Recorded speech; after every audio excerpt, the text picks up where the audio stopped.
The soul never dies, it only changes its garment.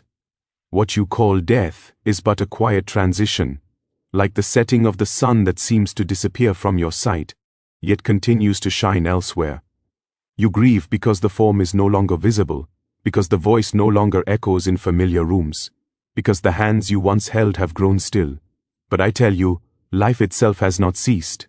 The animating power, the conscious spark, the divine individuality that you loved, that has not vanished into nothingness. It has simply withdrawn from the outer shell. Consider how many garments you have worn in this one lifetime. The tiny body of infancy, the restless frame of youth, the matured structure of adulthood. Each was a different form, yet you remained the same I. The body changed, the cells renewed, the face transformed, but the inner awareness persisted. Even now, you do not identify yourself as bones and flesh. You say, my body, just as you say, my coat. That which possesses cannot be the possession. The owner of the garment is not the garment itself. Death is the soul's gentle act of laying aside a worn-out coat.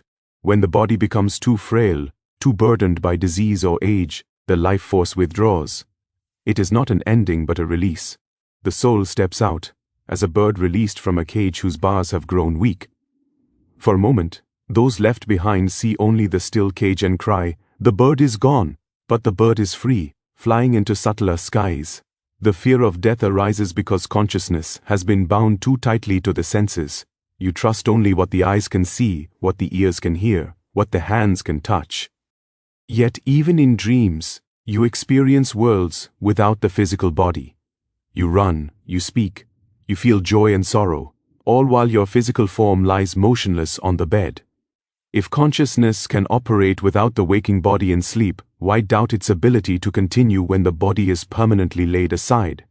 The soul is energy, divine, intelligent, individualized energy, and energy cannot be destroyed. It can only transform. Science itself whispers this truth in its own language. Matter changes form, but nothing is lost. How much more eternal is the conscious essence that reflects the infinite? You mourn because you mistake transition for extinction. But death is like moving from one room into another. The walls are different, the light softer, the environment subtler, yet the inhabitant remains the same. The personality, the tendencies, the love cultivated on earth, these accompany the soul into its next sphere of experience. And yet, understand this, the body was never the true identity. It was a temporary vehicle, fashioned for learning lessons in this earthly school. When the lesson is complete, the vehicle is no longer needed. Would you cling to an old carriage when a brighter, lighter conveyance awaits you?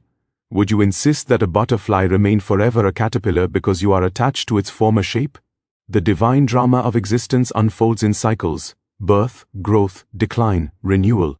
The soul passes through these stages not as a victim, but as a traveler gathering wisdom. Each incarnation, each experience, polishes the mirror of consciousness until it reflects more perfectly the light of spirit. Therefore do not say they are dead. Say instead, they have changed their garment. The essence you loved is untouched by decay. The light in their eyes was never produced by flesh, it shone through flesh. And when the lamp is broken, the electricity does not perish. It simply withdraws from that instrument. When you deeply meditate, when you grow still enough to feel beyond the senses, you may sense this continuity. There is a subtle knowing that life is unbroken, that love does not dissolve in the grave. For the soul was never born, and what is never born can never die. It is a wave of the infinite ocean, rising and falling in forms, yet always water, always divine, always eternal. Deep meditation opens the inner astral doorway, not by force, not by imagination, but by refinement of consciousness.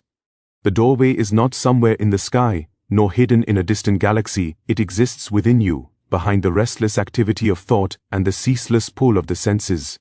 You have lived so long on the surface of awareness that you have forgotten the depth beneath it.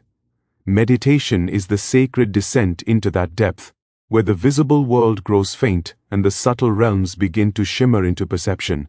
Your senses are like 5 open windows, constantly drawing your attention outward. The eyes chase form, the ears cling to sound, the skin reports touch, the tongue seeks taste, the nose pursues fragrance. Through these windows, the life force flows outward, binding you to the physical plane. But when you meditate deeply, you gently close those windows. You do not fight them, you simply withdraw your interest. As a tortoise draws its limbs into its shell, you gather your scattered awareness and bring it home.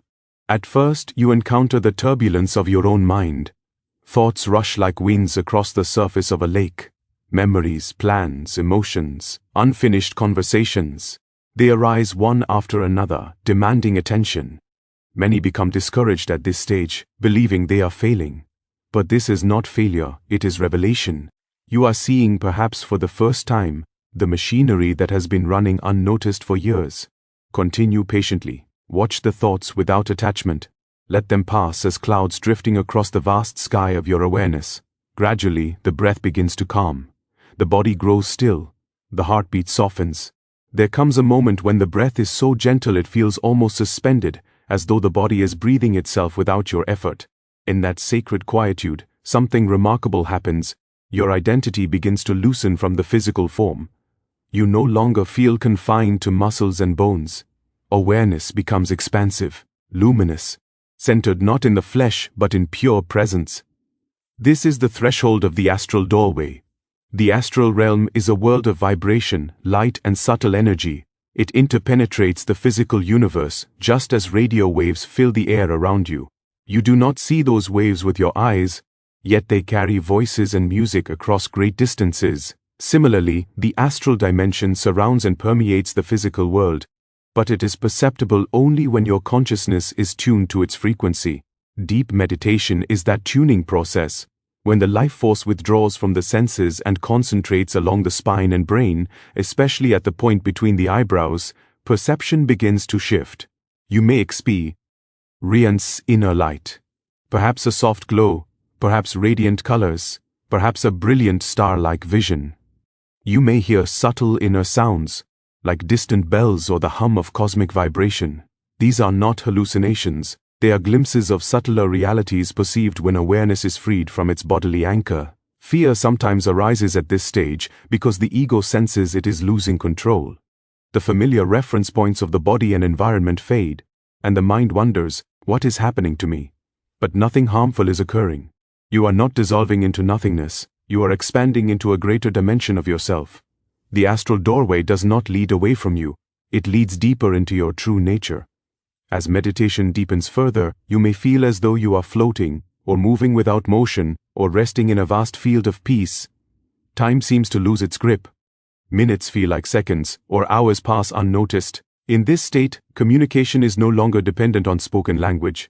Intuition becomes vivid. Insights arise whole and complete, not constructed by reasoning, but received as direct knowing. The doorway opens, not with noise, but with stillness. It does not swing outward. It dissolves inward. And as you become more familiar with this inner passage, you realize that the astral world was never distant. It was hidden only by the turbulence of your own restless awareness. Deep meditation clears that turbulence, like wind settling over a lake, until the surface becomes so calm that it reflects the stars above and reveals the depths below. Love is the true magnetic force between souls. It is not merely an emotion that rises and falls with circumstance. It is a subtle energy, a divine current that flows beneath personality, beyond time, beyond even death. What you call affection, attachment, longing, tenderness, these are only surface ripples of a far deeper ocean. At its essence, love is recognition. It is the soul remembering itself in another. Why do certain souls feel instantly familiar? Why does a single glance sometimes carry the weight of lifetimes? It is because love is not created in the moment, it is revealed. Two beings meet, and something within them vibrates in harmony. That vibration is not of the body, nor of the restless mind. It is the resonance of consciousness itself. Magnetism in the physical world operates through unseen forces. A magnet draws iron filings not by visible threads, but by an invisible field. In the same way, love draws souls together across distances, across years, even across worlds. You may be separated physically, yet you feel the presence of the one you love. You may sit alone in a silent room, and suddenly a memory arises with warmth so vivid it feels alive. That is not imagination alone, it is the subtle pull of shared spiritual vibration. But understand the difference between divine love and attachment. Attachment clings, love frees. Attachment says, "You are mine." Love says, "You are a child of the infinite, and I rejoice in your existence." Attachment fears loss, love knows continuity. When attachment dominates, the magnetic force becomes distorted, heavy, binding both souls in restlessness. When love is purified of selfishness, it becomes luminous, uplifting, expansive. The truest love does not depend on constant proximity. It does not weaken when the body disappears. Or the body was never the source of the bond. The body is only the meeting place, the temporary instrument through which souls express their connection. When that instrument falls silent, the music of love does not cease. It simply changes its mode of expression. Think of how often you feel moved by someone's kindness, courage, or sincerity. The attraction you feel is not toward their physical features alone, but toward the qualities of consciousness shining through them. Love recognizes truth. It is drawn to sincerity as naturally as a compass needle turns toward the north. This is why relationships that are built solely upon physical or material foundations eventually feel empty. They lack the deeper magnetic current that nourishes the soul. In meditation, when the heart grows still and the mind becomes clear, you can feel this magnetic force more distinctly. You may send a silent blessing to someone and later discover they felt comfort at that very hour. You may think deeply of a loved one and they suddenly feel prompted to reach out to you. These are not accidents in a mechanical universe. They are subtle exchanges within a living field of consciousness. Love operates beyond the limitations of space. Two souls attuned in genuine affection remain connected even when separated by oceans or dimensions. The magnetic field of love does not weaken with physical absence because it was never dependent upon physical presence. It is sustained by shared vibration, by the memory of unity.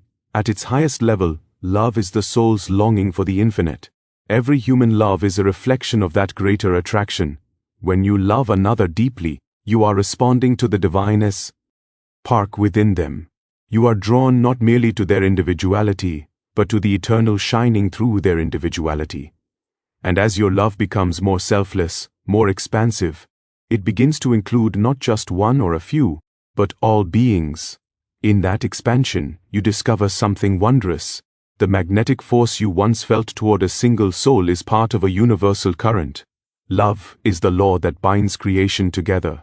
It is the silent gravity of spirit, drawing every wandering consciousness back toward its source. Stillness tunes your consciousness to higher realms, because stillness is the natural language of the soul. Noise belongs to the senses, agitation belongs to the restless mind, but stillness belongs to spirit. You have become so accustomed to inner movement that silence feels unfamiliar, even uncomfortable. Yet beneath the surface waves of thought, there exists a vast, unmoving depth. When you enter that depth, you begin to perceive realities that cannot be known through outward activity. Imagine a radio that is constantly being shaken. However powerful the broadcast signal may be, distortion will prevent clear reception. The higher realms are always broadcasting their subtle currents of wisdom, guidance, and love, but your consciousness, vibrating with worry, desire, and distraction, cannot receive them clearly. Stillness is the act of setting the instrument down gently and allowing it to align with the frequency of truth. The body must first learn this stillness. When you sit quietly and resist the urge to fidget, you are not merely disciplining muscles, you are calming the outward flow of life force. Each movement of the body is connected to movement in the mind.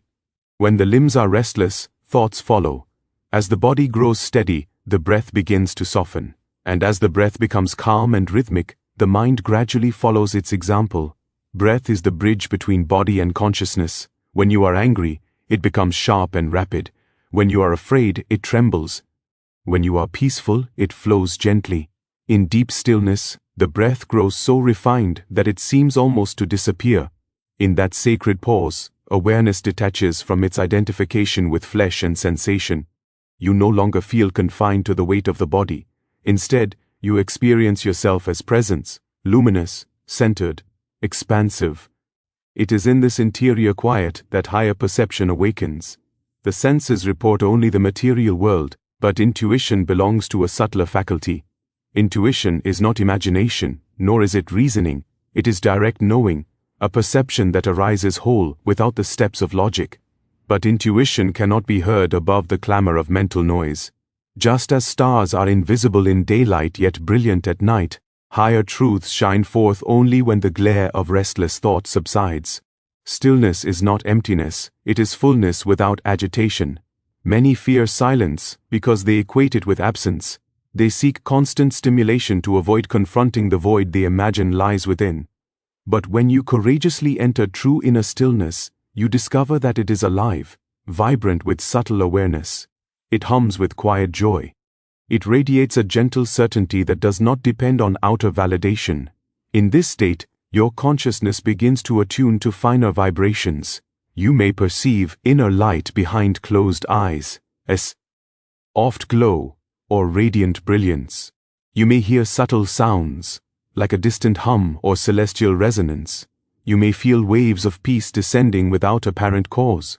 These are glimpses of higher realms intersecting your awareness. They have always been present, but you are not tuned to perceive them. The ego resists this process because it thrives on activity and identity. It defines itself by doing, achieving, reacting. Stillness threatens its illusion of control. Yet as you persist, you realize that stillness does not diminish you, it reveals you. Beneath roles, beneath fears, beneath desires, there is a steady center untouched by circumstance. That center is your true self. As you grow more familiar with this interior quiet, you carry it into daily life. Outer events may continue, conversations may unfold, responsibilities may call, but inwardly you remain anchored. From that anchoring comes clarity. Decisions arise from wisdom rather than impulse. Compassion flows more easily because you are no longer agitated by self-concern. Your presence itself becomes calming to others, like a lake whose smooth surface reflects the sky. Stillness is not an escape from the world. It is alignment with a greater dimension of it. When consciousness is tuned through quietude, you begin to sense that existence is layered, multidimensional. The physical plane is but one octave in a vast symphony of vibration. By cultivating stillness, you refine your instrument, allowing it to resonate with higher octaves of truth, beauty, and divine awareness that have been waiting patiently beyond the noise. Attachment binds, but divine communion liberates. There is a subtle difference between the tableau. Yet that difference determines whether the soul walks in chains or rises on wings. Attachment says, I cannot be whole without you. Divine communion says, in God we are eternally one. Attachment clutches, fears, demands. Divine communion trusts, blesses, and releases. One contracts the heart, the other expands it beyond limitation. When you become attached, your happiness becomes dependent upon conditions. You begin to measure love by proximity, by attention, by reassurance. If the person responds as you wish, you feel uplifted. If they withdraw or change, you suffer. This suffering does not arise because love has failed, but because attachment has woven expectation into affection. The mind creates an image of how the relationship must appear, and when reality shifts, pain follows. Attachment is rooted in identification with the ego. The ego feels separate and incomplete, and so it seeks fulfillment in another. It whispers, if I possess this person, if they remain with me, if they validate me, then I will be secure. But no human being can provide permanent security. Bodies change, circumstances shift, personalities evolve. When you anchor your peace in something temporary, anxiety becomes inevitable. Divine communion, however, begins with inner fullness. It arises when you recognize that the source of love is not the personality before you, but the spirit shining through them. Instead of trying to own the reflection, you turn toward the light itself. Then your love becomes steady, not because the outer form never changes, but because its foundation is eternal. Consider how attachment reacts to separation. When distance appears, whether through travel, misunderstanding, or death, attachment resists reality. It cries out, this should not be happening. It clings to memories, replaying past moments in an attempt to preserve what was. In doing so, it binds not only your own heart, but also the subtle freedom of the one you love. Clinging thoughts are heavy. They tether consciousness to lower vibrations of fear and longing. Divine communion responds differently. It acknowledges sorrow without being imprisoned by it. It says, our connection was never confined to the body. Instead of pulling the other back through grief, it sends blessing. It trusts that every soul is guided by a higher wisdom. In this trust, there is peace, not indifference, but a serene acceptance that love does not diminish when forms change. Attachment narrows love into exclusivity. It says, you are mine alone. Divine communion broadens love into universality. It recognizes that every soul belongs first to the infinite.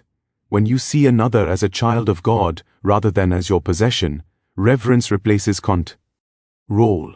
You support their growth, even if that growth leads them away from your immediate desires. This kind of love strengthens rather than confines.